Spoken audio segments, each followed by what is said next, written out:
Bien, merci d'être avec nous. Bon appétit, il est exactement 12h31. Vous êtes dans le ZCL et vous êtes là au moins jusqu'à 14h15 si tout va bien.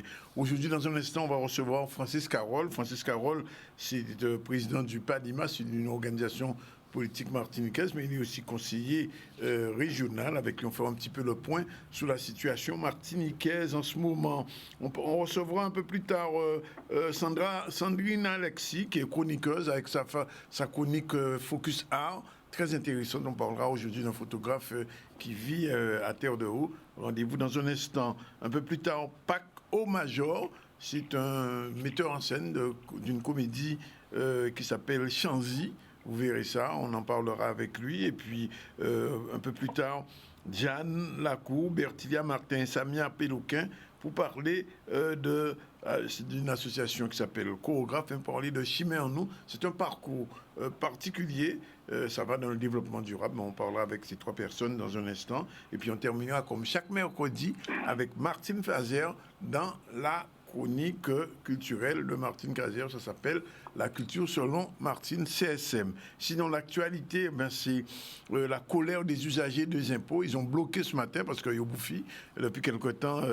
Pas ni moyen de payer impôts, pas ni moyen pour un rendez-vous. En fait, ça devient compliqué. On regardera le reportage d'Olivier Félix. Olivier Félix encore. Victorin Luel, c'est plus un secret. Il a décidé de ne plus porter sous son dos, sous ses épaules, la candidature régionale. Qui monde qui a une place à Victorin Luel au PS?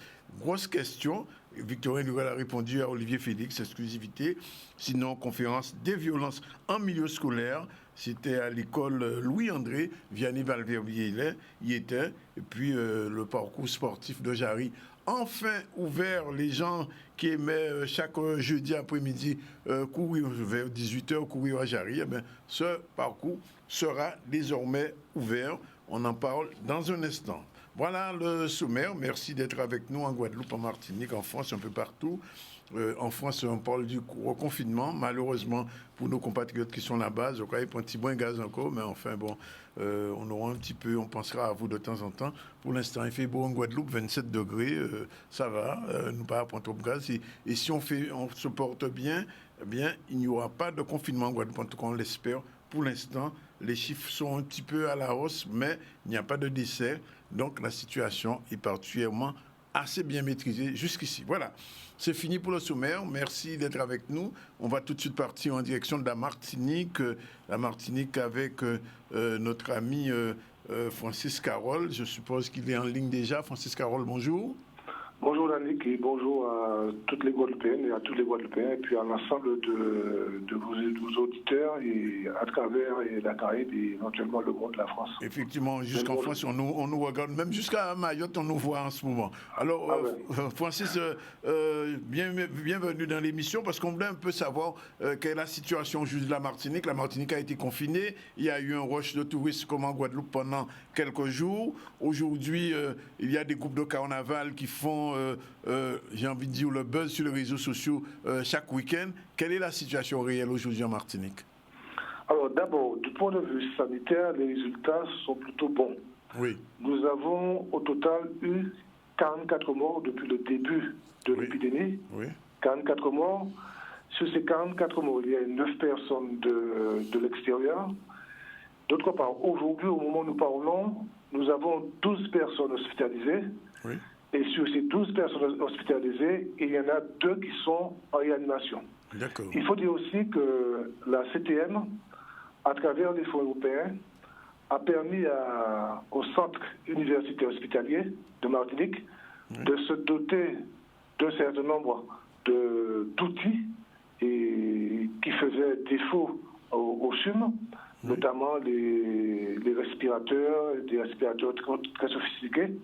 Tout cela pour un montant de près de 19 millions, qui sont 19 millions de fonds européens, et qui ont permis de mettre l'hôpital à niveau concernant la prise en charge des malades d'une manière générale, mais singulièrement pour tout ce qui concerne la COVID-19. D'accord. Alors, il y a effectivement un certain nombre de groupes et de carnavaliers qui bravent le bon sens. Alors, comment expliquer cela? D'après nous, il y a, à notre avis, bien sûr, une partie de gens inconscients ou une partie de gens qui considèrent qu'il faut absolument défendre le patrimoine. Mais il y a aussi, de mon point de vue, l'attitude du préfet. C'est-à-dire que le préfet de Martinique a eu, de mon point de vue, et je l'ai dit très clairement à plusieurs reprises, une attitude autoritaire en termes de gestion de cette crise. Bien entendu, on sait que dans le cadre colonial, c'est l'État qui prend la main dans les situations de crise, et singulièrement d'épidémie. Il y a eu la mise en place d'une espèce de comité de pilotage, mais le comité de pilotage est devenu un comité d'écoute.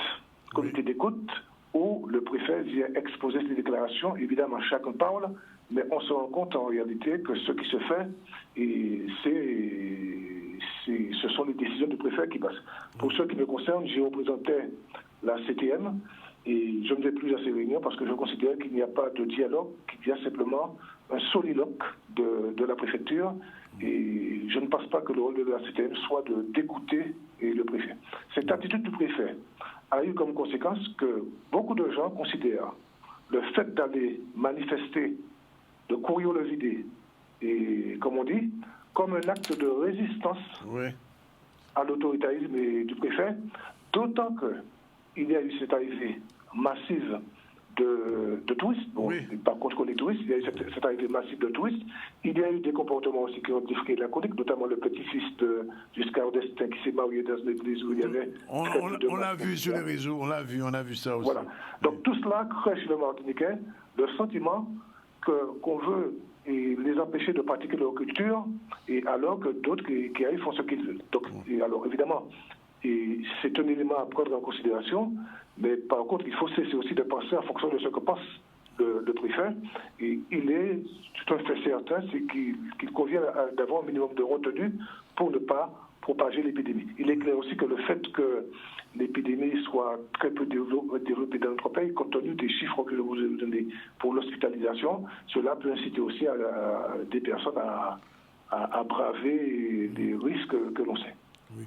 Mais ça veut dire que, si je comprends bien, il y a une position sanitaire officielle et de l'autre côté, il y a de la résistance. En fait, c'est ça, que la position du préfet est un peu comme une provocation, c'est ça La position du préfet apparaît comme une provocation. Et cette histoire de chien lâché contre les Guyanais qui couraient le vider, bon, ça aussi, ça a beaucoup circulé en Martinique et ça n'a pas été accepté. Et plus la crise que connaissent les différentes structures économiques, etc. Donc tout cela pousse finalement à beaucoup de réserves quant à la position officielle exprimée par le préfet. Et alors, il y a évidemment souvent des thèses complotistes qui circulent, mais qui sont alimentées par le débat très particulier que nous avons sur le vaccin et aujourd'hui sur l'efficacité du vaccin. Donc, il y a cette situation où quand même les choses ne sont pas nécessairement perçues comme une analyse objective de l'épidémie, des risques et des conduites à tenir, mais interfère aussi la manière dont l'État gère cette question. Et par exemple, c'est une question qui est vraie aussi pour toutes les collectivités de l'Hexagone, mais aussi qui est vraie pour la Guadeloupe, qui est vraie pour la Guyane. En fait, les élus locaux sont très peu associés aux décisions prises par l'État. Et il y a des élus locaux qui ont exprimé, par exemple, très clairement leur volonté d'organiser le carnaval. Et on l'a entendu pour le maire du Lamentin et d'autres maires qui sont... Enfin, en tout cas, il n'y a pas un alignement sur la position de l'État. Et il est évident que l'État ne pourra pas envoyer la maréchaussée contre les carnavaliers. Ça veut dire que le week-end prochain, on risque encore d'avoir des petits déboulés un peu marrons, un peu sauvages? On risque d'avoir ça. On risque d'avoir ça jusqu'à la fin du carnaval. Et donc vous avez vu aussi que dans ces déboulés, il y avait souvent des drapeaux rouge, vert, noir qui étaient brandis. Et c'est le signe que, évidemment, qu'il y a une dimension politique dans cette démarche, mais il n'y a pas qu'une dimension politique, parce que des milliers de gens qui viennent dans ces vidéos ne sont pas nécessairement politisés, mais il y a peut-être un ras-le-bol de la situation générale, une incompréhension de la manière dont l'État gère les choses, un plein de chaud de l'absence de dialogue. Donc ce sont tous ces éléments qui se combinent pour créer une situation qui peut paraître délétère à des égards. Alors, Francis, il y a une situation particulière, une décision qui risque d'être prise par l'Europe, c'est concernant l'octroi de mer. Je suppose que vous êtes au courant et qu'il y a une menace sur l'octroi de mer.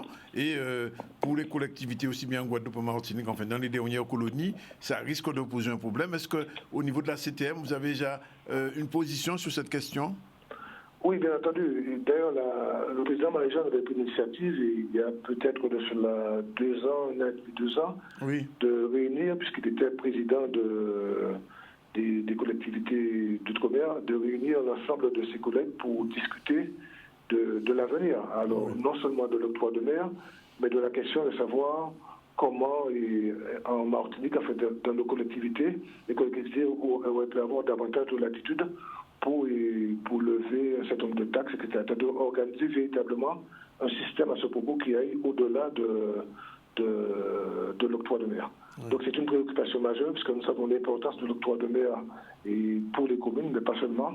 Et donc, bien entendu, nous sommes mobilisés sur cette question, et je sais que le président Marie-Jeanne, qui s'occupe particulièrement et personnellement de cette affaire, est très actif et qu'il est en lien avec l'ensemble des collectivités pour que la riposte soit une riposte globale, unitaire des collectivités concernées.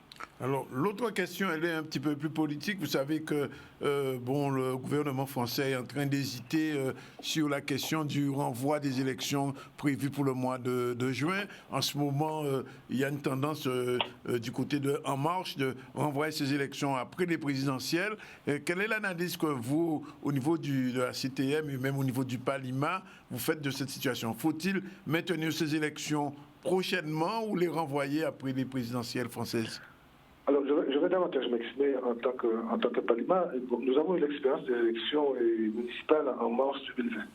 Et nous savons comment les résultats ont été tronqués, du fait même de la peur légitime que les gens avaient face à une épidémie qu'on connaissait moins bien que maintenant. Par exemple, à Fort-de-France, aux élections municipales, où il y avait généralement autour de 47% de participation, il y a eu un peu moins de 27% de participation. Donc, cela a un impact. Je pense que voter dans ces conditions, c'est presque un attentat contre la démocratie. Et c'est vrai que l'État français envisage de tenir ces élections en juin. Il y avait une volonté d'En Marche et du président de la République de les renvoyer plutôt en décembre prochain et de faire à la fois les élections cantonales et les élections régionales. Bon, on verra bien comment les choses vont évoluer, mais je pense qu'il est important que les gens puissent voter dans des conditions de sécurité, que la campagne puisse se développer aussi dans des conditions de sécurité suffisantes.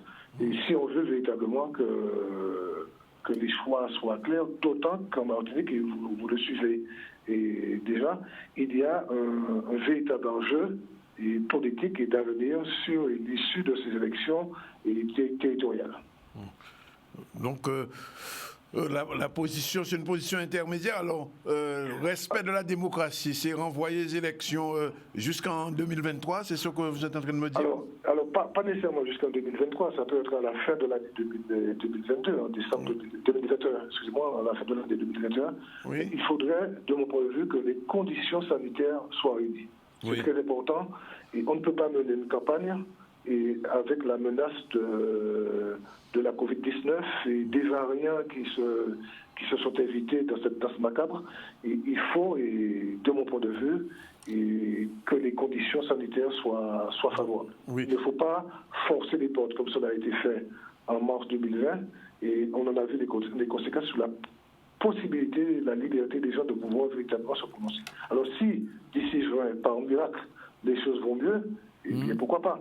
Mais je ne crois pas tellement au miracle. Je pense que nous avons, enfin cette semaine, il y a eu l'accumulation d'une série de difficultés, des vaccins qui arrivent, des vaccins dont on doute de plus en plus aujourd'hui de l'efficience, en tout cas pour les personnes de plus de 65 ans. Et la capacité de production de ces vaccins.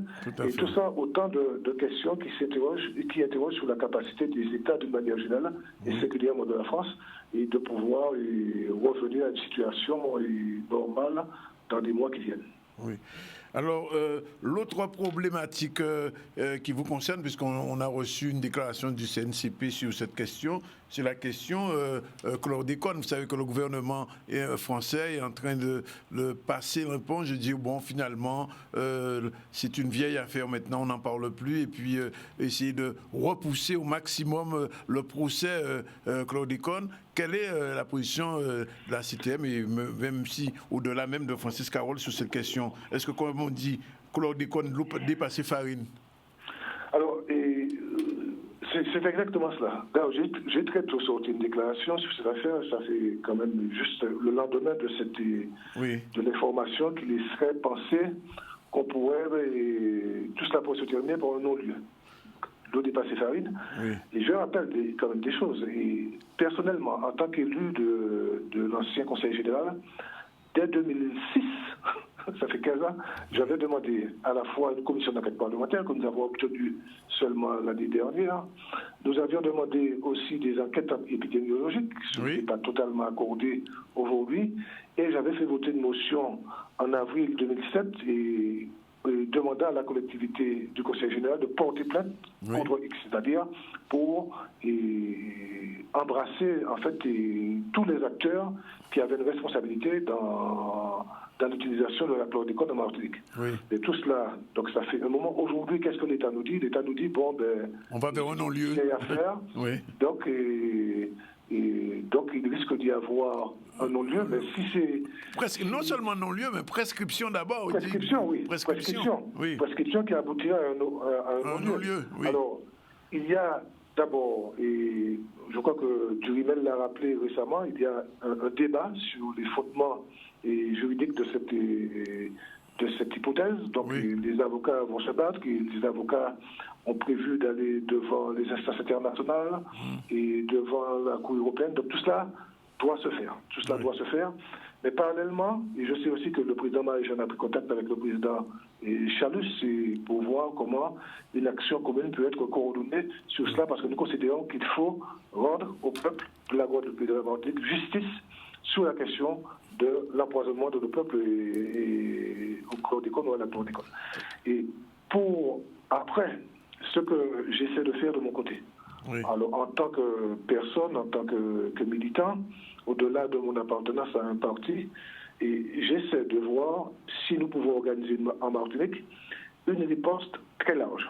C'est-à-dire que nous avons d'ores et déjà pris contact avec, pas seuls, nous sommes avec d'autres personnes, nous avons pris contact avec les syndicats, nous avons pris contact avec des partis politiques, nous avons pris contact aussi avec des associations qui sont engagées sur ce front. L'idée, c'est quoi?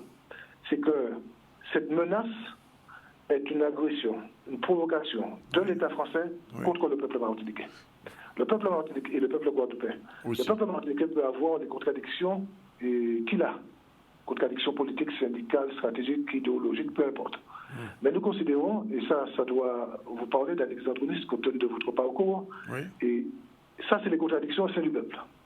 Il faut que nous puissions comprendre qu'en tant que peuple, nous avons une contradiction avec l'État français sur cette question.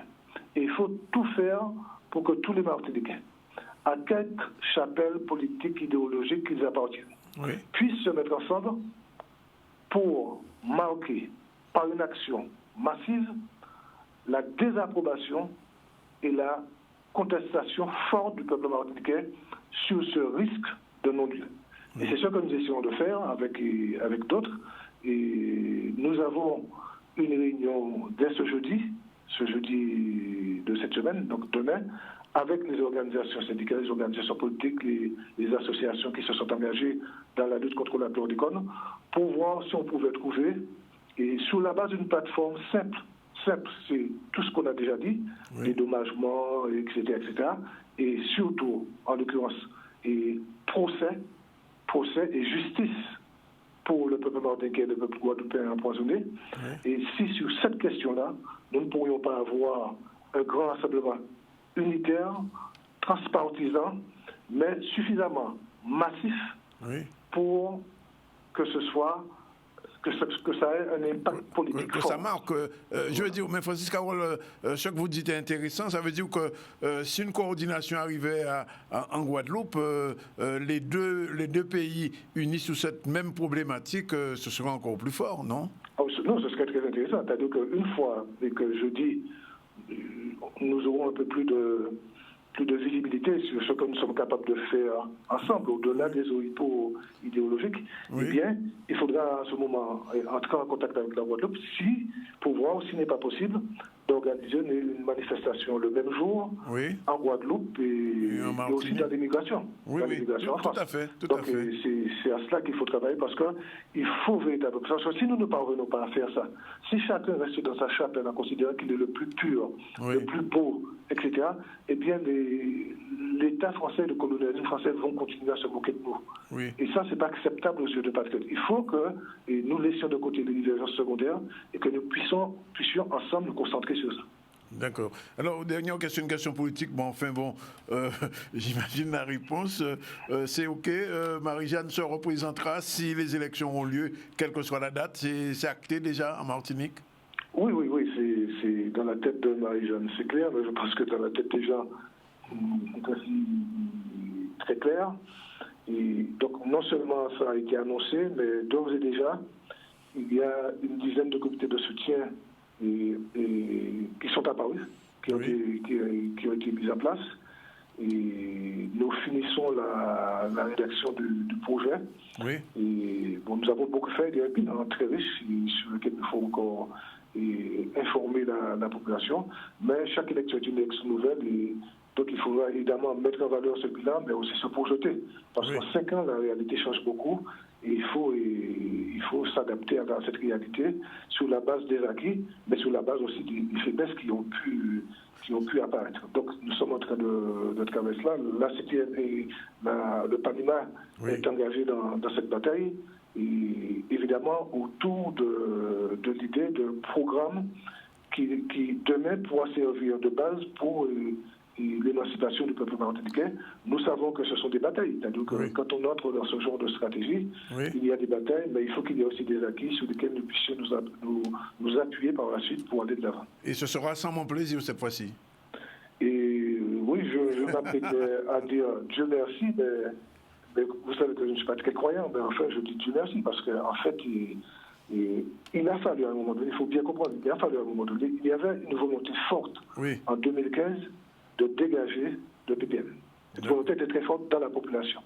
Et donc, tout le monde a senti la nécessité de s'unir.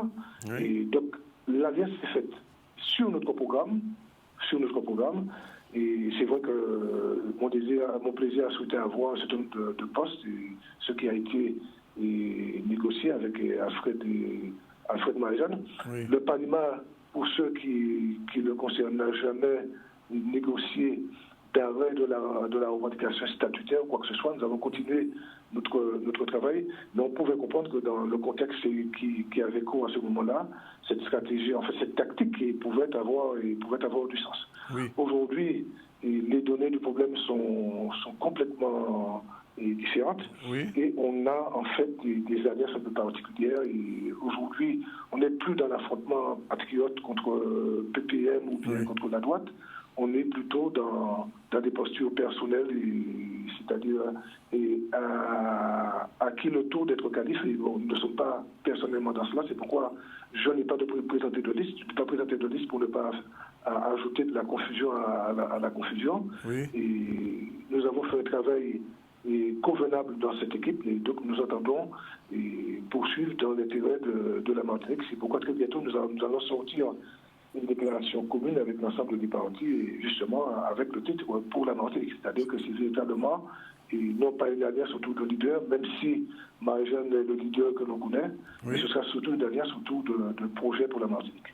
Est-ce que ça veut dire, Francis, que question à décolonisation Martinique a posé voilà ça dans la campagne-là?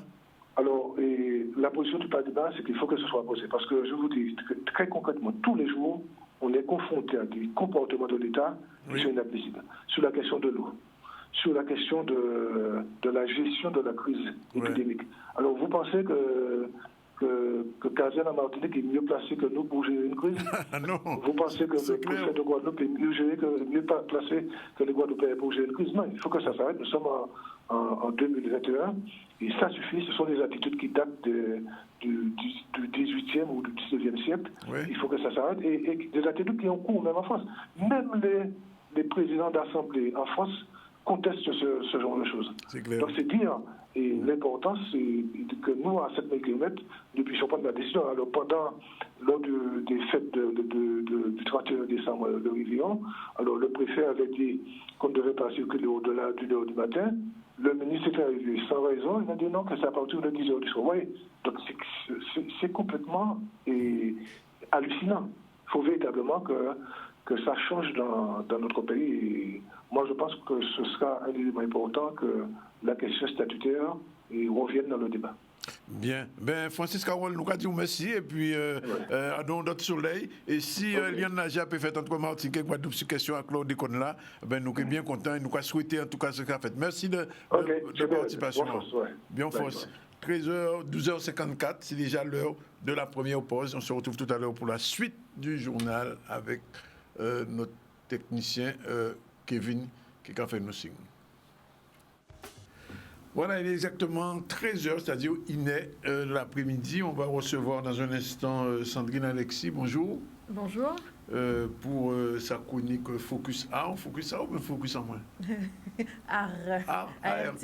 De quoi on parle aujourd'hui? Aujourd'hui, on va parler d'un graphiste qui s'appelle Bruno Coiffard. D'accord, on va découvrir. Paco Major, bonjour. Bonjour. On va parler de quoi tout à l'heure? De théâtre. Théâtre en Guadeloupe ou bien dans le monde? Théâtre en Guadeloupe déjà pour commencer, et puis théâtre un peu plus partout. Oui, parce que c'est l'histoire d'un jeune homme pas comme les autres. Pas exact. Comme les autres. Pour l'instant, on revient à l'actualité. L'actualité, c'est la colère des Guadeloupéens qui viennent aux impôts payés. Mon cas parce qu'ils ne peuvent pas payer l'argent, c'est la première fois que je vois ça. Blocage ce matin aux abîmes. Et c'était devant la caméra de Olivier Félix. Je n'ai pas été content même, on regarde. On a bloqué la route aujourd'hui parce qu'en fait, ça fait plusieurs jours, même des semaines, qu'on vient à 4h du matin. Il y en a qui viennent à 23h pour patienter devant les impôts, pour pouvoir avoir ou un renseignement, ou récupérer leur avis d'imposition, ou juste payer leur impôt. Il n'y a aucune organisation, il n'y a pas de responsable des impôts, il y a sûrement un directeur, quelqu'un de responsable pour pouvoir gérer ça. Mais il n'y a pas.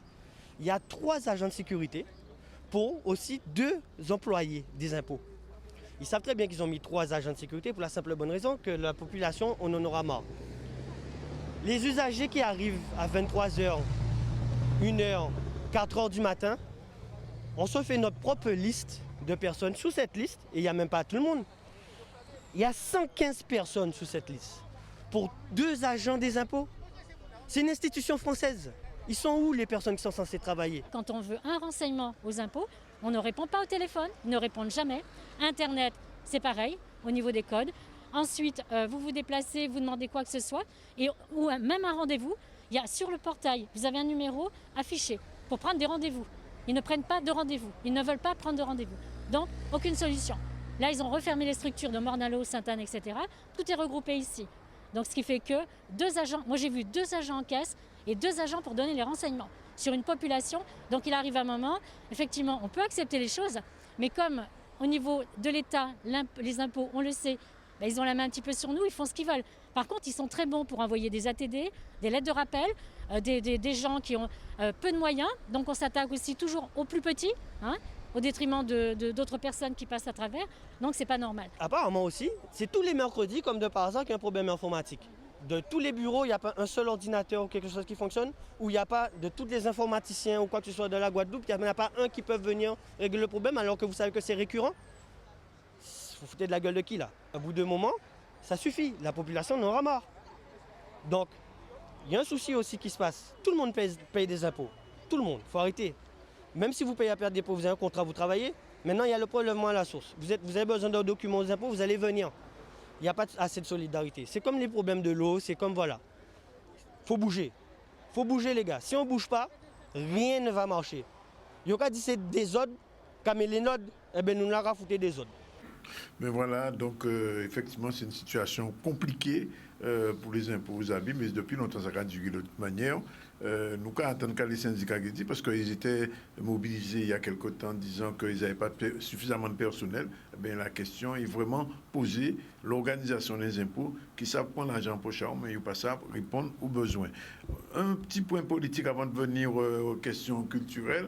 Victorin Lurel. On l'a entendu il y a 2 jours, il a annoncé qu'il ne sera pas au régional. Alors, tout le monde est surpris, se demande qu'est-ce qui se passe, est-ce qu'il va entrer en marche, est-ce qu'il va entrer au GUSR, qu'est-ce qui va passer exactement, pourquoi il ne se présente pas aux élections régionales, pourquoi il ne veut pas être tête de liste.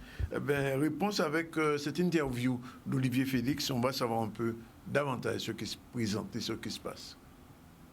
J'ai servi, et bien servi. J'ai été 3 fois tête de liste au régional, en 2004, en 2010, en 2015.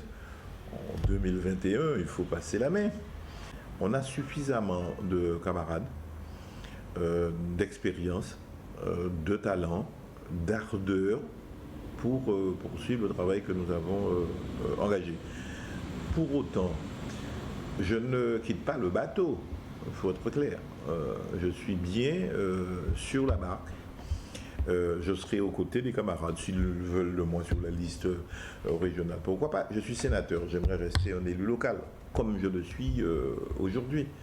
Je serai aux côtés de mes amis qui vont au cantonal. Celles et ceux qui seront sur la liste régionale. Je reste au Parti socialiste, c'est une évidence. Et en même temps, on l'a dit, on n'est pas fermé, on n'est pas sectaire, on est ouvert. Et donc j'avais été mandaté, je le suis toujours, jusqu'à la clôture de la procédure que nous avons engagée pour discuter avec les autres partis, pour discuter avec des personnalités sur l'orientation, sur le projet, sur la liste elle-même. Donc les personnes à retenir et à figurer sur la liste. Après, celle ou celui qui sera désigné par nos procédures internes, eh bien, prendra le relais.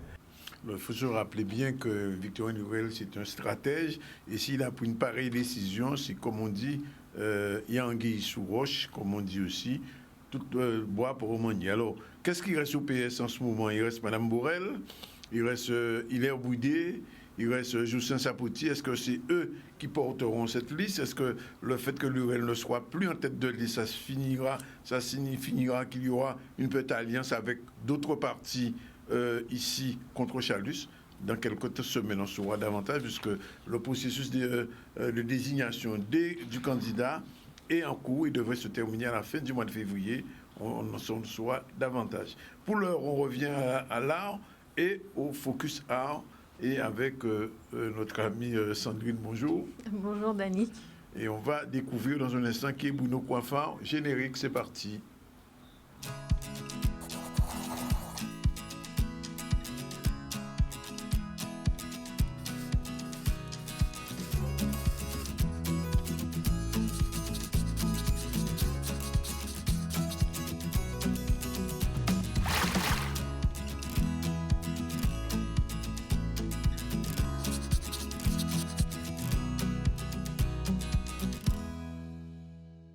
Voilà. Bien alors, Sandrine, Bruno Coiffard, je ne connais pas. C'est vrai, non? C'est vrai, je ne connais pas. Eh ben, c'est l'occasion de le découvrir. Donc, Bruno, c'est un graphiste. C'est un passionné de dessin. Donc, il dessine depuis qu'il est né, quasiment. Depuis non, comme on dit. Exactement. Oui. Donc, il s'est fait connaître. En fait, il a beaucoup exposé au Pour l'Art de Faire. Les éditions PLB aussi, donc il a aussi exposé... Le PLB qu'on connaît, là? Le PLB qu'on connaît, voilà. Oui. La médiathèque aussi du Gosier, et il a aussi été invité à l'étranger, notamment en Afrique du Nord. Alors, en tant que graphiste, quelle est sa particularité? Qu'est-ce qu'il a de particulier pour mériter un focus art? Alors, ce qui est intéressant avec lui, c'est que c'est quelqu'un qui aime beaucoup l'histoire et qui va puiser ses références dans l'histoire, dans la mythologie, dans la culture caribéenne, dans les symboles, les couleurs. Et c'est ce qu'on va retrouver en fait en majorité dans son œuvre. Et je vous invite à découvrir la première partie de son portrait en images. On était où? Aux Saintes. On était où? C'était, faut le dire. À Terre de Haut, précisément. Exactement.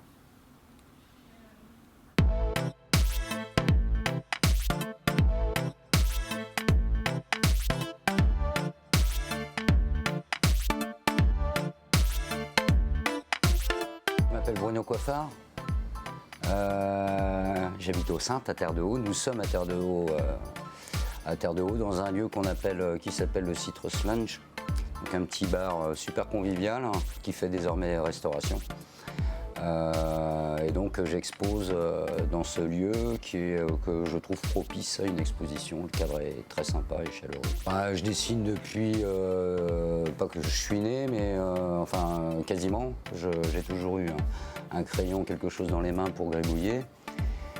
Je travaillais, on faisait des fanzines, donc c'était des petits canards qu'on vendait pour rien, axés sur la musique, avec des illustrations qu'on faisait, et puis des textes sur les groupes de rock punk de l'époque. Et ensuite, je suis arrivé en imprimerie, je suis devenu graphiste. Ça commence à faire longtemps, ça fait une trentaine d'années. Et donc j'ai toujours dessiné. Donc je dessine tout à la main. J'encre donc à l'encre de Chine, au 01.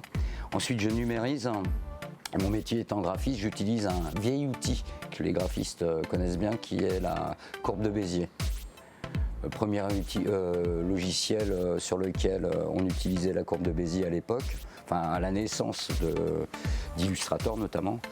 Donc je numérise. Ensuite, j'importe mon image numérisée sur Illustrator. Et je ne redessine pas le trait original, à savoir celui que j'ai fait au crayon à l'encre de Chine, mais les pourtours. Comme si je découpais chaque côté de mon trait original. Et en règle générale, par exemple sur un Tic Tac Tagada, il y a des messages cachés en plus. Il n'y a pas... moi j'imagine la personne qui regarde mon début, elle va te dire tiens, qu'est-ce que c'est, ça lui plaît pas. Et puis après elle va fouiller, elle va s'apercevoir que ah oui non mais c'est pas pareil. Je pensais que c'était une symétrie, mais il n'y a pas de symétrie. Et des fois il y a des codes cachés, mais je me plante. Là je me suis planté, je me suis bourré d'horaire à vrai dire. Mais bon c'est pas grave. Et je les laisse. J'aime bien quand il y a une erreur, c'est top. Il y a des messages aussi des phrases entières qui sont notées mais codées, avec des numéros, avec des symboles, etc. Alors ça, soit la personne rentre vraiment, si elle acquiert le tableau, si elle dit oui, j'arrive pas à trouver le message, je lui dirai si je l'ai pas oublié. Oui, non, mais l'intérêt c'est ça. Il y a des gens qui m'achètent des tableaux. Et peut-être, je sais pas, 6 mois plus tard, ah mais j'avais pas vu le petit bitin qui est caché, qui est sous-jacent. Et ça j'aime bien, c'est rigolo. Du coup il y a une discussion et j'aime bien l'humour.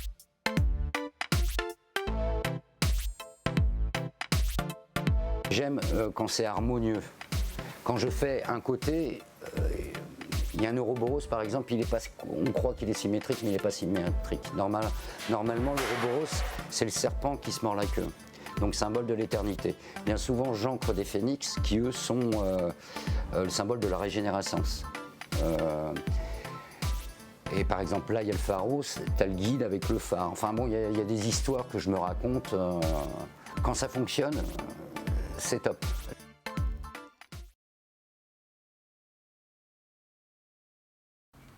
Alors, en plus, il a travaillé sur une série de portraits de Saint-Ouen, je crois. Exactement. Oui. Donc en fait, pendant, si je ne dis pas de bêtises, pendant la période du Covid, peut-être même un peu avant, il s'était donné un challenge, c'était de réaliser, je pense, 50 portraits de Saint-Ouen qu'il a offert au Saint-Ouen. Ouais, wow. Et donc ça a fait son succès. Et ça, vous pouvez le voir aussi sur sa page Facebook. Et à la suite de ça, comme ça a fait son succès, on lui a proposé de faire d'autres séries, toujours de portraits. Mais là, cette fois-ci, ce sont des personnalités du monde entier, des stars internationales. Donc voilà. C'est ce qu'on voit là. C'est ce qu'on va voir dans la deuxième partie de son portrait. Donc, on va voir Malcolm X, on verra des personnages comme Nina Simone, comme Amy Winehouse, Martin Luther King, Mandela, Bob Marley aussi. Exactement. Oui. Exactement. On regarde ça tout de suite. Je me suis fait toute une série de portraits hyper réalistes. J'en expose une partie ici. J'ai pris du plaisir, mais à la fin, c'est tellement fatigant, c'est épuisant, on va dire. Et du coup, là, je suis passé encore à autre chose avec un mix d'Ouroboros, une série que j'avais fait avant la série de portraits des Saintois. Et donc là, je fais un mix entre les Ouroboros, qui sont symboles de l'éternité, de la régénérescence, etc., etc., et ces stars qui ont disparu, mais qui restent toujours dans les esprits. Je trouve que ça matche bien. Et j'aime le résultat. Là, je suis assez content de moi. Les portraits ont été un passage, juste un passage. C'est pas forcément ce que je fais d'habitude, quoi.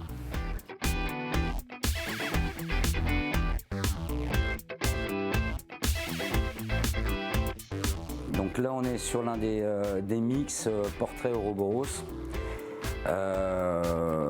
Donc le portrait d'un monstre sacré, c'est Marlon Brando. Et donc là, l'idée, c'est de faire une composition, donc ce monstre sacré qui est décédé mais qui perdure dans le temps, dans la mémoire collective.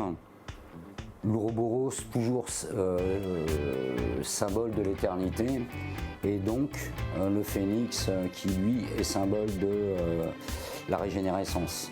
Et donc malgré, en gros, malgré le fait qu'il soit décédé, il reste toujours dans nos esprits, dans le temps. Le temps représenté par un chrono au niveau de la bouche de Marlon Brando. J'ai envie de gaieté, à vrai dire. Je n'ai pas envie de rebondir sur des choses tristes, etc., etc. Bien souvent, d'ailleurs, je boycotte ça dans mes dessins. J'aurais des facilités à parler de choses glauques, etc., etc., parce que j'ai eu un parcours un peu particulier. Mais vraiment, c'est pas du tout là-dessus que je veux surfer, quoi. C'est pour ça qu'en règle générale, dans mes tableaux, il y a beaucoup de fleurs, il y a beaucoup de végétation. J'ai envie de couleurs, que ça pète, que ça soit joyeux, hors du contexte actuel, et puis ça me lave, quoi, en gros. Donc, Sandrine, qu'est-ce qu'on peut retenir du travail de Bruno Coiffard? Eh bien, ce que je pourrais dire, enfin, pour ma part, hein, ce que j'ai beaucoup apprécié dans le travail de Bruno, c'est le mix des portraits qu'il fait avec les Ouroboros, comme il a expliqué dans le reportage. C'est vraiment le mélange, une moitié portrait et l'autre moitié avec les formes géométriques qu'on voit, en fait. Et je trouve que le mix des deux, comme il dit, ça fonctionne très bien. Voilà. Et son actualité, on peut la suivre? Alors oui, sur sa page Facebook, il met assez régulièrement en ligne ses dernières créations. Et pour ceux et celles qui s'intéressent un petit peu plus à ses œuvres, à ses images et qui souhaiteraient justement en acheter, donc aller à Terre de Haut, donc ça c'est sûr. Il faut aller à Terre de Haut. Alors c'est soit on va à Terre de Haut directement, voilà, ou sinon on peut retrouver quelques-unes de ses œuvres à Yucca. Oui. Donc, qui se trouve à Destrélan, donc la boutique à Destrélan, donc United Caribbean Artists. Donc voilà. Prochain rendez-vous? Eh bien, le prochain rendez-vous, dans 15 jours, avec quelqu'un d'original aussi, qui a beaucoup de cordes à son arc. Oui. Et donc, il s'agit de Alain Foy. Bien, on va rester dans le domaine culturel, mais cette fois-ci, on remercie en tout cas Sandrine pour ce focus sur Bruno Coiffard. Coiffard comme art, justement, ça tombe bien. On va parler de Chanzy, de la pièce de Chanzy, et on reçoit pour cela l'homme qui a mis en scène cette pièce. Bonjour, Paco. Bonjour. Alors, question, histoire d'un jeune homme pas comme les autres. Qu'est-ce que ça veut dire, ça? Pas comme les autres, ça veut dire pas comme les autres. Oui. En créole, c'est pas comme les autres. Pas comme les autres, oui. C'était plutôt un jeu de mots avec mon prénom, Paco, pas oui. comme les autres. Ah, Paco, pas comme les autres. C'est voilà. Sur vous-même? Ben, en fait, c'est une histoire vraie. Donc, c'est un traumatisme que j'ai eu durant mon adolescence. Oui. Donc, qui m'a permis d'analyser certaines périodes de ma vie. Éventuellement, quand j'ai commencé à faire des études du théâtre, je me suis dit pourquoi pas élargir le sujet et puis et gérer mon problème de traumatisme. Donc, passer par le théâtre. D'accord. Alors, la pièce s'appelle Chanzy, mais Chanzy est en train de disparaître. Parce Ben que justement, depuis 2 jours qu'on est en train de raser les bâtiments de Chanzy à Pointe-à-Pitre. Ben justement, comme j'ai grandi à la cité Chanzy. Ah, c'est là, d'accord. Ouais, j'ai grandi là, depuis mon plus jeune âge. Oui. Et puis, c'était une façon pour moi de rendre hommage aux gens qui m'ont vu grandir tout petit, puisque je suis devenu homme, adulte. Oui. Et c'est grâce à certaines personnes qui ont grandi, qui m'ont vu grandir, et puis certaines personnes qui ont contribué à ma carrière de comédien aujourd'hui. Donc, c'était aussi pour leur remercier. Et puis, vu que je savais que ça allait disparaître... Ça vous fait de la peine de voir que Chanzy disparaît comme ça? Ben, c'est beaucoup de peine. C'est beaucoup de peine parce que c'est une période de notre vie. Ouais. Qui s'efface là comme ça. Voilà, qui s'efface comme ça. Et puis, c'est une période de bons moments parce qu'à la cité, il faut savoir que c'était pas vraiment une cité, c'était vraiment une grande famille. Il n'y avait pas moyen que tu rentres dans la cité et qu'on ne savait pas ce que tu faisais dehors, quoi.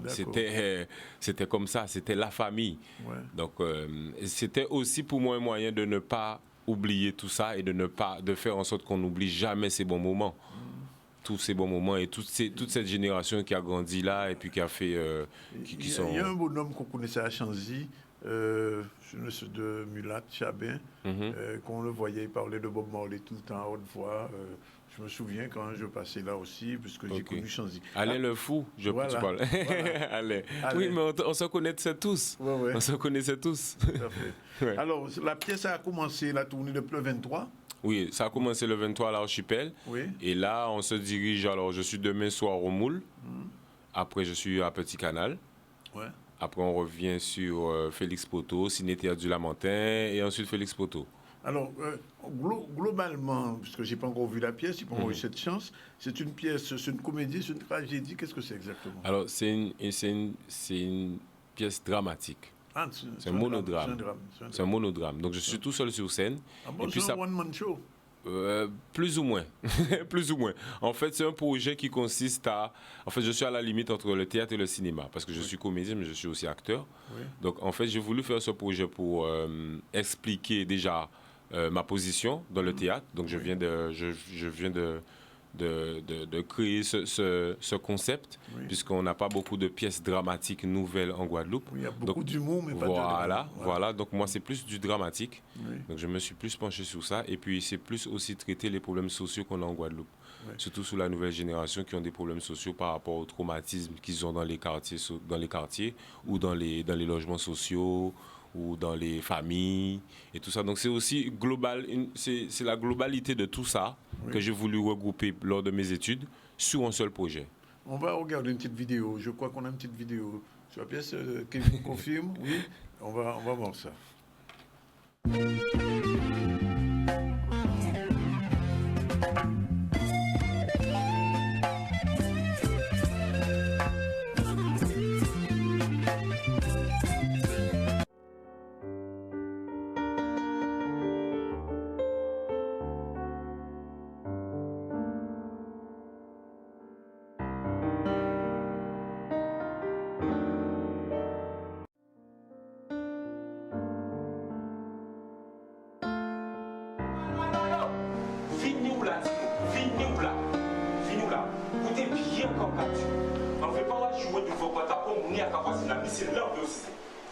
C'est là pour Cissé.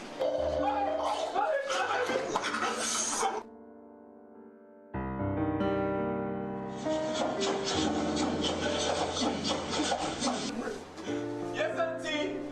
Attendez. Allez, bah, moi, je comprends. Puis, on va mettre des sortes tout partout. Sous le soulier, tout partout. Slip. C'est pas sur les bastards.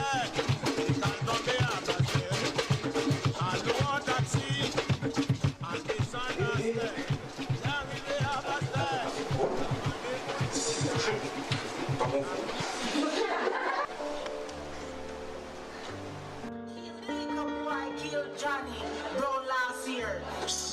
Impossible complicated in a report and I can't run over his head.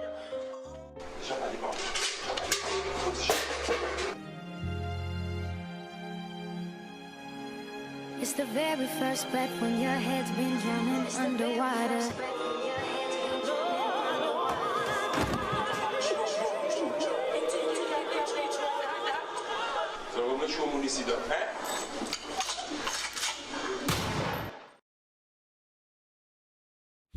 Bien, la suite, ce sera sur scène, en direct avec Paco, qui est auteur, Voilà. metteur en scène, comédien, on prend les trois. Hein. Voilà, ouais. De toute façon, ça a l'air intéressant. Et j'invite donc les Guadeloupéens qui seront. Alors, donc, jeudi, on est au Moule. Au c'est ça, Moule, alors la salle Robert Loison. Voilà. Vendredi, après-demain, à Petit Canal. Petit Canal. Après ça, à Félix Photo aux Abîmes. Le 4 février. Le 4 février, exact. Et le vendredi, au Lamentin. Et samedi, le 6 février. Le 6 février. Le retour à Félix Photo. Félix Photo, voilà. Ben, qu'il faut nous arriver ça. Ben oui, ben je vous invite à venir voir ça. Absolument. Ça a l'air intéressant. Et c'est pratiquement ce one. Alors, il y a un mélange entre jeu et cinéma quand même. Hein, voilà, en fait, voilà, c'est la projection. Alors, mon décor, c'est de la projection, plus mon jeu d'acteur sous scène. Donc, ça fait la limite entre le théâtre et le cinéma. Théâtre et le cinéma. Ben, voilà. C'est un nouveau style. En tout cas, c'est le collectif Espace et Diffusion Artistique, CEDAC, qui organise cette tournée. Et je vous invite, vous qui nous regardez là, si vous êtes de ces régions-là, ben, au Lamentin, ou bien Zabim, ou bien au Moule, ben, pas rater ça. Histoire d'un jeune homme, pas comme les autres. Pas comme les autres. Voilà. Merci, c'est fini pour aujourd'hui. Merci. Pour cette partie culturelle d'annonce, mais on se retrouve tout à l'heure après la deuxième pause pour recevoir des jeunes femmes, Jeanne Lacour, Bertilla Martin et Samia Perroquin, avec lesquelles on va parler de Chiméanou. À tout de suite. 15 secondes. Voilà, il est 13h32, retour sur le plateau du ZCL News. Je vous l'ai dit, on va recevoir 4 femmes. Alors, il y a d'abord, je vais donner dans l'ordre pour ne pas me tromper. Jeanne Lacour, bonjour. Bertilla, bonjour. Et Samia Pellouné, bonjour. Et bien sûr Martine, bonjour, pour la chronique culturelle de Martine. Alors, vous avez prévu de faire un truc qui s'appelle Chiméanou. C'est ça. Mais avant de parler de Chiméanou, on vous voit débarquer comme ça. D'où venez-vous? Pourquoi vous êtes là? Alors, oui, on s'est rencontrés, on est 3 architectes urbanistes, on s'est rencontrés à l'école et dans le cadre de notre post-diplôme, on a fait une étude en 2015 pour la communauté de communes de Cap Excellence. Oui. Et lors de cette étude, on a repéré un tracé de 32 km de promenade. C'est en Guadeloupe quand même. Oui. D'accord. Non, je croyais que c'était à Paris. Non. C'est en Guadeloupe, d'accord. Non, 32 km de promenade ici, oui. Avec des boucles locales. Et lors d'une restitution de nos travaux, on s'est rendu compte qu'il y avait un désir pour continuer à travailler sur ces promenades à pied. Et ensuite, en 2018, on a répondu à un appel à projet de l'ADEME qu'on a gagné, ce qui nous a permis de financer la poursuite du projet et de construire une équipe avec Cartophile Yann de Cartophile, avec H3C Caraïbes. Et donc avec cette équipe, on continue le projet aujourd'hui. Voilà. Bien, alors, ce projet, c'est Chiméanou, c'est ça? C'est bien Notre chemin en français, en créole Chiméanou. Qu'est-ce que c'est exactement? C'est Jeanne qui répond? Ok. Oui. Chiméanou, c'est un projet participatif de cartographie et d'exploration du territoire de Cap Excellence avec les 3 communes de Pointe-à-Pied, de Bémao et les Abîmes.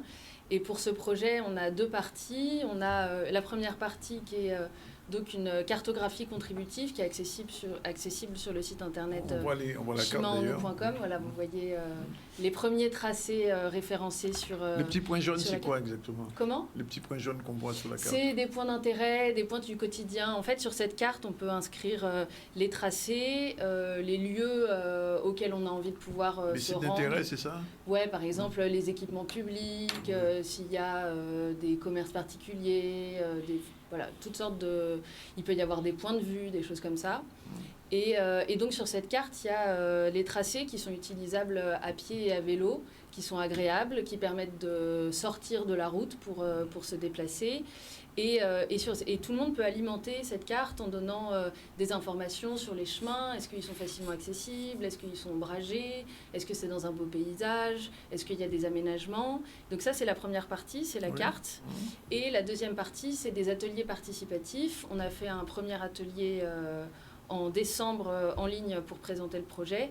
Et là, on fait une résidence d'1 mois en Guadeloupe, pendant laquelle Qui commence quand, cette résidence? Qui a commencé début janvier et qui finit début février. D'accord. Et c'est pendant cette résidence qu'on va faire les autres ateliers de Chemin en nous, dont on pourra vous parler un petit peu plus. Alors, comment ça va s'organiser ces ateliers? Samia qui va répondre. Allez, alors du coup, comme l'a dit Jeanne, on a fait un premier atelier en ligne début décembre. Donc là, c'était une présentation, information du projet. Ensuite, ce week-end, donc là, très important, notez dans vos agendas que le 29, 30 et 31 janvier, le matin de 8h à 10h, on vous propose de marcher avec nous sur des balades pleines de surprises, puisque c'est des tracés pas forcément connus. On passera des fois dans des chemins un peu méconnus. Oui. Et l'idée, ce sera de lier les quartiers que vous connaissez tous d'ailleurs, à des endroits qui nous ont paru importants en termes de préservation du patrimoine naturel et aussi parce qu'ils ont une qualité. Donc on ira de la ville aux espaces naturels sur 2 heures. Avec 2 heures de marche 2 heures de marche, mais avec des arrêts. On ne va pas marcher pendant 2 heures. Ah non, rendez-vous 7h45 pour éviter le... Se lève tôt ici. Hein. Je sais, mais on essaiera d'éviter au maximum. On prévoit des ravitaillements et puis surtout de nombreux arrêts pour des interventions d'associations ou de nos partenaires qui vont expliquer des choses, que ce soit culturelles, historiques ou sur les enjeux environnementaux. Alors, ce que j'ai envie de demander, une fois que ces marches faites, qu'est-ce que ça va laisser comme trace? C'est bien le cas de le dire. Eh ben, l'idée, c'est déjà de faire ensemble pour discuter. Oui. Chaque participant, du coup, aura des informations par rapport à la carte, donc pourra aussi relayer ces informations à son entourage. Donc nous, on adore le bouche à oreille. Oui. On parle à plein de gens et on espère que ces gens parleront à d'autres gens pour que la carte se communautarise. Oui. Alors, Sylvia, j'ai envie de poser la question. Il existe déjà des associations qui font des randonnées ici. Qu'est-ce que vous apportez de plus? Alors, je vais prendre la question. Donc, la carte Chemin en nous, en fait, c'est sur un territoire qui est plus urbain. Et l'objectif, c'est de laisser la voiture à la maison et de commencer à marcher. En fait, cette carte Chemin en nous, elle a 2 grands objectifs. Qui sont celui de proposer des trajets du quotidien. En fait, c'est pas sur de la randonnée. Ça peut devenir des randonnées du week-end, mais c'est pas la randonnée en grande forêt, dans la montagne. C'est vraiment avoir une carte pour se déplacer tous les jours, que ce soit de la maison à l'école. Sans boussole. Sans boussole. Sans GPS. Tout le monde connaît les chemins. Non, je ne sais pas. Il y a ici des chimèchiens, comme on dit.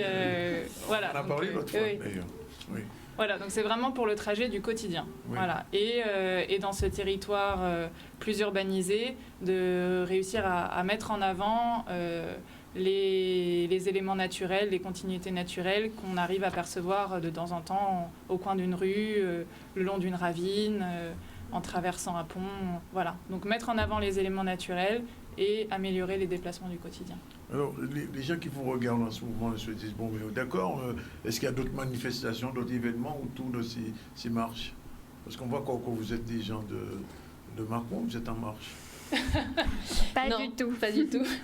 Pas du tout, mais on marche. Heureusement que ça n'est pas réservé qu'à une certaine catégorie de la population. Donc il y a des manifestations. Voilà, mais donc il y a ces premières balades ce week-end. Et puis le week-end prochain, on va faire une exposition du projet. Alors on remettra quelques éléments de l'étude de 2015 et puis surtout l'idée c'est de présenter les résultats de nos explorations, des rencontres avec les habitants et de ce qui sera ressorti en fait des balades qu'on aura faites le week-end précédent et puis il va y avoir des éléments Il y aura plein de surprises. Il faudra venir avec ses sens pour regarder et pour écouter. Et les expos se feront où? Et l'expo se fera au local de Plibelle-la-Rive, rue Victor Hugo, à Pointe-à-Pitre. Ah, c'est à Pointe-à-Pitre. C'est ça, c'est à Pointe-à-Pitre. On fait les balades à Bémao et aux Abîmes et l'exposition à Pointe-à-Pitre. Et ce sera le vendredi de 14h à 19h et le samedi de 9h à 16h. D'accord. Alors, on va essayer de résumer pour bien se rappeler. Ouais. Alors, les marches commencent. Vendredi 29, samedi 30, dimanche 31. Le départ Départ à 8h. Oui, où? Alors ça dépend des balades. Le vendredi à Jarry, on va partir du Bus des Mers, qui est à l'est de l'île, et puis on va aller voir un bout de forêt humide, le littoral, et passer par la zone d'activité, et puis prendre un peu des chemins de traverse pour éviter les bords de route. Les Chiminchiens, exactement. Voilà. Et le samedi, donc on va aller au Rézé, on va se retrouver le long de la nationale, là où il y a Monsieur Bricolage, le Crêpes, tout ça. Donc les gens pourront se garer. Et puis ensuite, on va suivre la Ravine jusqu'à la Mangrove. Oui. Et le dimanche, on va aller donc du Bourg des Abîmes à Belle-Plaine. Et le rendez-vous, ce sera devant la mairie des Abîmes.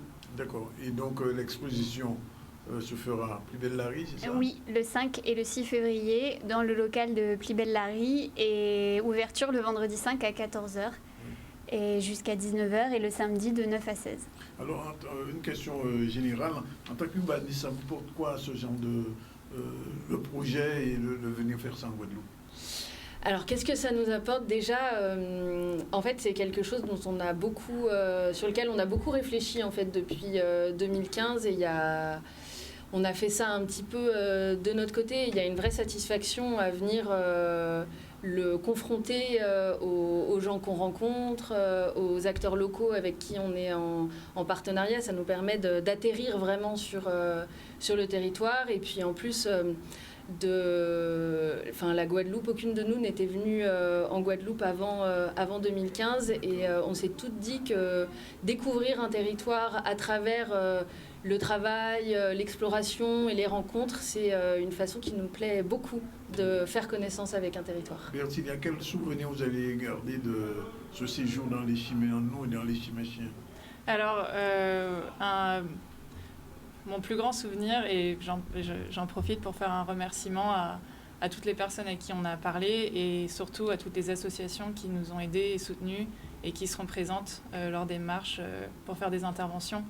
Voilà, c'est en deux mots vraiment le contact et avec notre équipe locale et avec les associations et les habitants sans qui la carte n'aurait pas vu le jour. Surtout quand vous allez rentrer dans un pays confiné. En plus. Ça changera un peu quand même. Hein. Peut-être qu'on va rester. Hein. Ah, vous allez rester. D'accord. En tout cas, je vous remercie, mesdames, d'être venues. Je rappelle donc que ce week-end, les premiers en marche, et le 5 et 6 février, la suite. C'est ça. Et toutes les informations sont sur le site chimanou.com. Chimanou.com. Vraiment, vous avez bien fait les choses. Voilà. 13h43, la culture selon Martine. Générique, c'est parti. Le soleil lève le matin à ta ciel là. Que tous les oiseaux en gueule parce que y'ont content. Moi quand m'était comme un prière la divinité. Martine, bonjour. Salut Danick, comment ça va? Ça caille. Ça caille. En portant un petit t-shirt bas. C'est ça, ouais. Ouais, il est bien marqué, voilà ça? Oui, bien marqué, pas de problème. Pas de problème. Vous comprenez un peu le créole, non pas encore un petit peu? Ça viendra. Et on mettait à moi. Ah, on mettait à moi, oui. Ouais, il est bon. Faut pas jeter à terre. Il est bon. Je sais que tu seras capable de me faire le premier secours, mais quand même. Bon, en tout cas, tout le monde bien, bonjour. Bonjour aux auditeurs, bonjour aux téléspectateurs, bonjour aussi à tous. Téléspectatrices. Ah, téléspectatrices, tresses, trosses, quoi d'autre encore. Et puis, bien sûr, bonjour à mon petit fan club et en tout cas à ceux qui me regardent aujourd'hui. Merci d'être à l'écoute pour ce nouveau CSM, la culture selon Martine.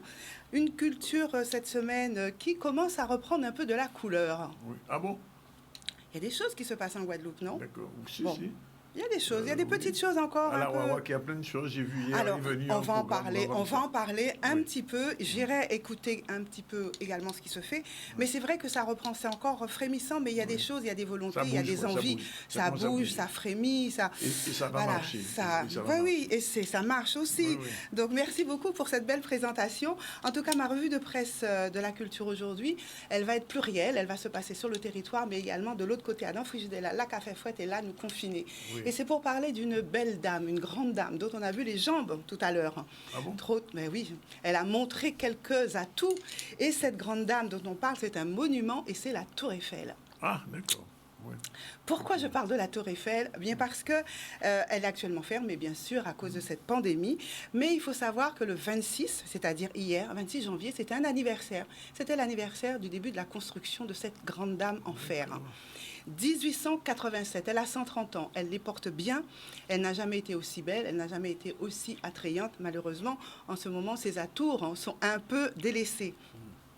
Elle a été construite, tu le sais, Danick, tu sais tout, par l'ingénieur français Alexandre Gustave Eiffel, et ce pour l'exposition universelle. Ce que tu ne sais pas, c'est qu'il a même fait des choses ici.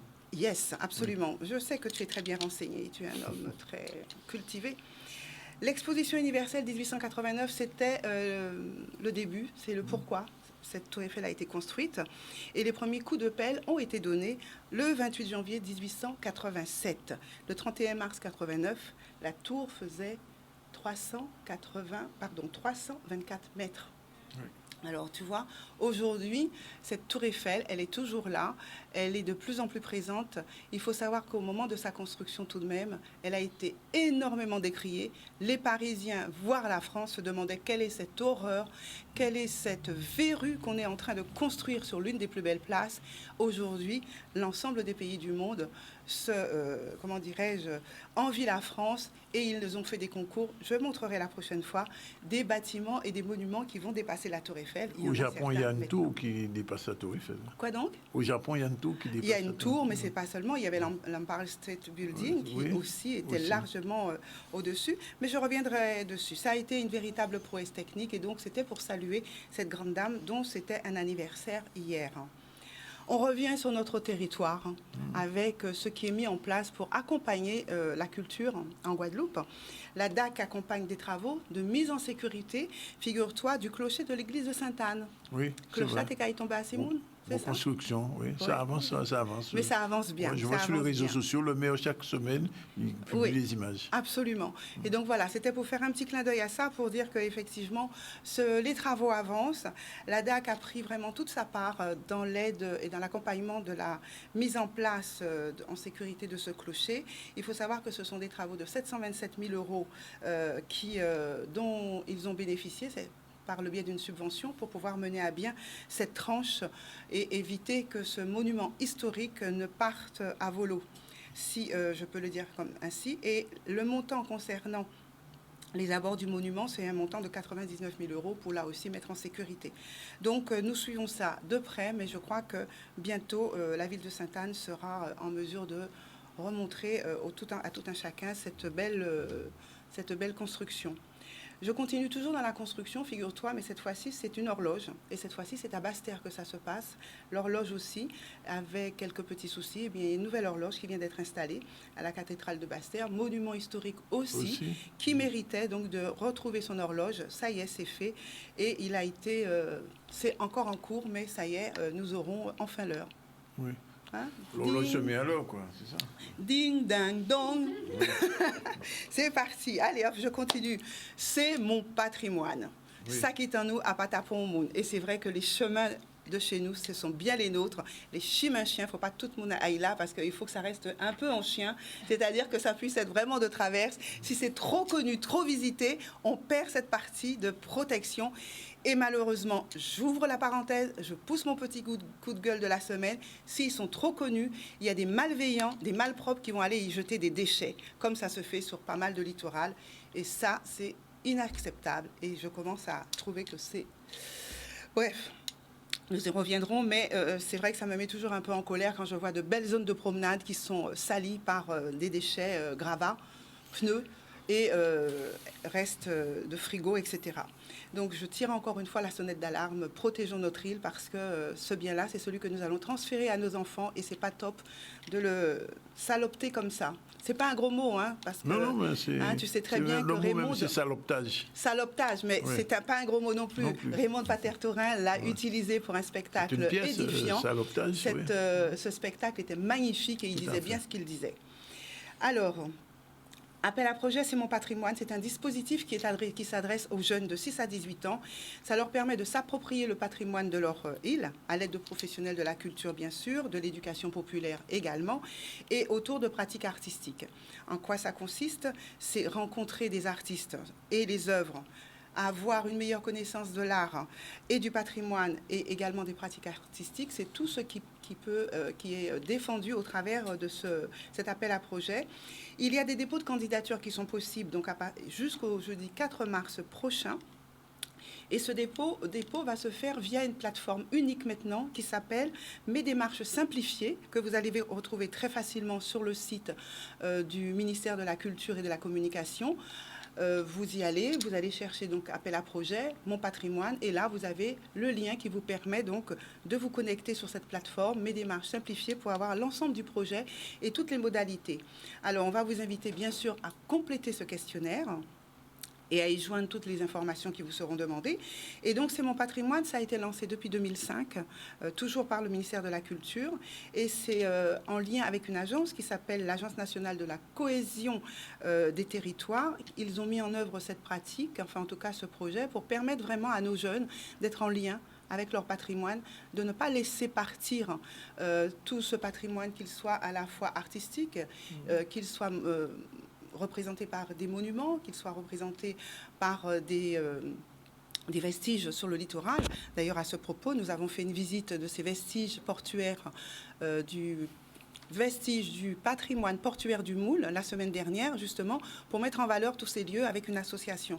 Donc, c'est dans cette démarche-là que s'inscrit ce projet pour permettre vraiment de transmettre à nos jeunes. Donc n'hésitez pas à aller vous connecter pour avoir toutes les informations concernant ce très beau projet, je trouve, et qui peut par ailleurs être inscrit grâce à un certain nombre de dispositifs dans les appels à projets de contrat de ville. Donc c'est un dispositif qui peut être en lien avec toutes les communes qui ont mis en place le contrat de ville 2021-2023, et donc vous pouvez absolument répondre à ce projet avec en plus la participation des villes de votre commune autour de ce projet.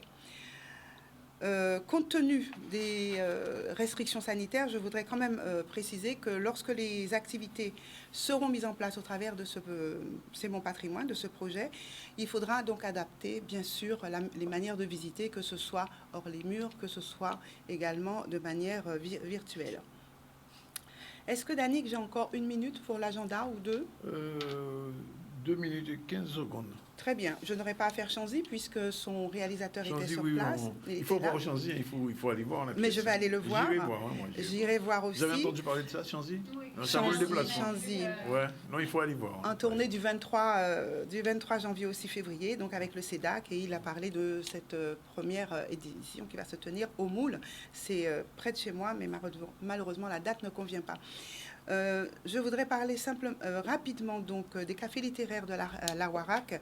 Tu as vu qu'il y a donc toute une programmation qui a été réalisée. J'en parlerai en temps et en heure, mais quelques belles personnalités y seront, y compris déjà notre chère amie, enfin ma chère amie Firmin Richard y sera. Oui, pour son bouquin. Avec son bouquin, Maryse Romanos, que tout le monde connaît au travers de la poésie, et d'autres encore. Donc j'aurai l'occasion de revenir plus amplement sur ce programme, très très joli programme qui nous attend au niveau de la Warac. N'hésitez pas là aussi à vous connecter pour avoir plus d'informations. Expo Numerus Clausus avec mon ami et cher peintre artiste qui est Thierry Allais. Numerus Clausus, j'expose, c'est à la Fondation Clément, et c'est un cycle de conférences et de conversations avec des artistes qui sont à suivre dès ce jeudi 28 janvier. en live sur Facebook à la Fondation à 19h. Il y a donc bien sûr, c'est un thème, le thème transversal, c'est portrait au masque dans la peinture guadeloupéenne, alors avec un certain nombre d'artistes comme Amandine Luger, avec Féliline Lucol, très très brillante artiste, Steve Vérin et d'autres encore. Donc à suivre, je voudrais juste aussi parler de Naïma Chamorro-Lamotte. Et donc voilà, il y a un certain nombre de personnalités, de peintres, d'artistes du pays qui seront présents à la Fondation Clément. Et donc, si vous souhaitez suivre cette conférence Conversation avec les artistes, c'est ce jeudi 19h en live sur Facebook. Et je finirai avec juste un tout petit clin d'œil sur Sad Jazz, le jeudi au plaisir. Je ne sais pas si l'affiche est là. Un petit concert, comme chaque jeudi en ce moment, de jazz, avec quelques-uns de nos artistes fétiches. J'ai malheureusement un petit trou de mémoire sur les noms des artistes, mais vous trouverez également ce petit visuel sur Facebook. C'est très bien relayé, sur WhatsApp aussi, ça circule bien. Donc ça commence à devenir un rendez-vous régulier pour aller réécouter du jazz avec quelques belles pointures de notre archipel. Je vous recommande vraiment, si vous n'avez absolument rien à faire, sauf à m'écouter bien sûr, mais allez écouter du jazz. Donc c'est le jeudi, c'est ce jeudi, et c'est donc Plaisir en nous, ça jazz le jeudi, Plaisir au petit plaisir, c'est le nom du lieu, de la boîte. Bien sûr, de la boîte. Voilà, le FEMI qui continue jusqu'au 30. Justement, le FEMI, j'ai 2 mots. Tu as 2 mots à dire sur le Alors, FEMI, donc je te laisse les du dire. jour au Ciné-Théâtre ce soir, compétition de long métrage à partir de 15h. 17h, le dernier Poumon du monde, c'est un documentaire de Yamina Benguigui, on connaît. Compétition de long métrage au monde ailleurs de Étienne Foire. Et puis il y a une soirée ce soir, soirée à 20h, rétrospective sur les 24 précédentes éditions du FEMI. Le FEMI, c'est un festival de cinéma, si vous ne le savez pas. 25e édition cette année. Avec 25e édition, avec 3 films sans combine, un 3 pour mes vieux os, Fichu Racine, même l'histoire des lions, et puis au Moule, près de chez toi, Martine, le bandana rose. Tu as vu ce film, non? Non. Fichu Racine, j'avais vu, c'est Marie-Claude Pernel, Marie-Claude Pernel. Et au Ciné-Star, 17h et 20h45, d'Errance. Voilà, on a tout dit. Je rappelle, il va être, presque tout dit. Il est 13h56. Je rappelle qu'on a reçu un début de journal, Francis Carole, en direct de la Martinique. Avec lui, on a fait le point sur la situation là-bas. Sandrine Alexis, avec sa belle chronique Focus Art, sur un graphiste vraiment. Je sais pas si, je le connais très bien. On a travaillé ensemble. Vraiment terrible. Ah ouais, super. Paco Major pour sa pièce, qu'on verra demain. Et puis, ces dames, Jeanne, Bertilia et Samia, qui nous donnent rendez-vous le 28 et le 29. Non, le 29 et le 30. 31 pour un chimé en chien, un chimé en nous. Pas de chimé chien, non. On garde les chimé chiens pour après. Et le 6 février pour d'autres balades sur le parcours urbain. C'est bien ça, parcours urbain. C'est l'exposition. C'est l'exposition, plus belle la vie. Il ne faut pas tout mélanger. Voilà. Avec qui j'ai travaillé. Il y a un site internet qui s'appelle www.chiméenou.com. On salue quand même Anaïs. Bah oui, bien sûr. Oui, quand même, je suppose qu'elle nous regarde en ce moment. Allez, c'est fini pour aujourd'hui. La réalisation était assurée par Kevin. On se retrouve demain. Demain, on parlera de Tina Turner avec un focus que Dominique Vénéré a préparé dans sa rubrique musique, afro-musique. Et Tina Turner, je viens de voir un bouquin qui est sorti sur elle. Elle vit très bien en ce moment, malgré son âge, mais elle danse toujours. Voilà, c'est fini pour aujourd'hui. Salut, à demain à la même heure. Salut.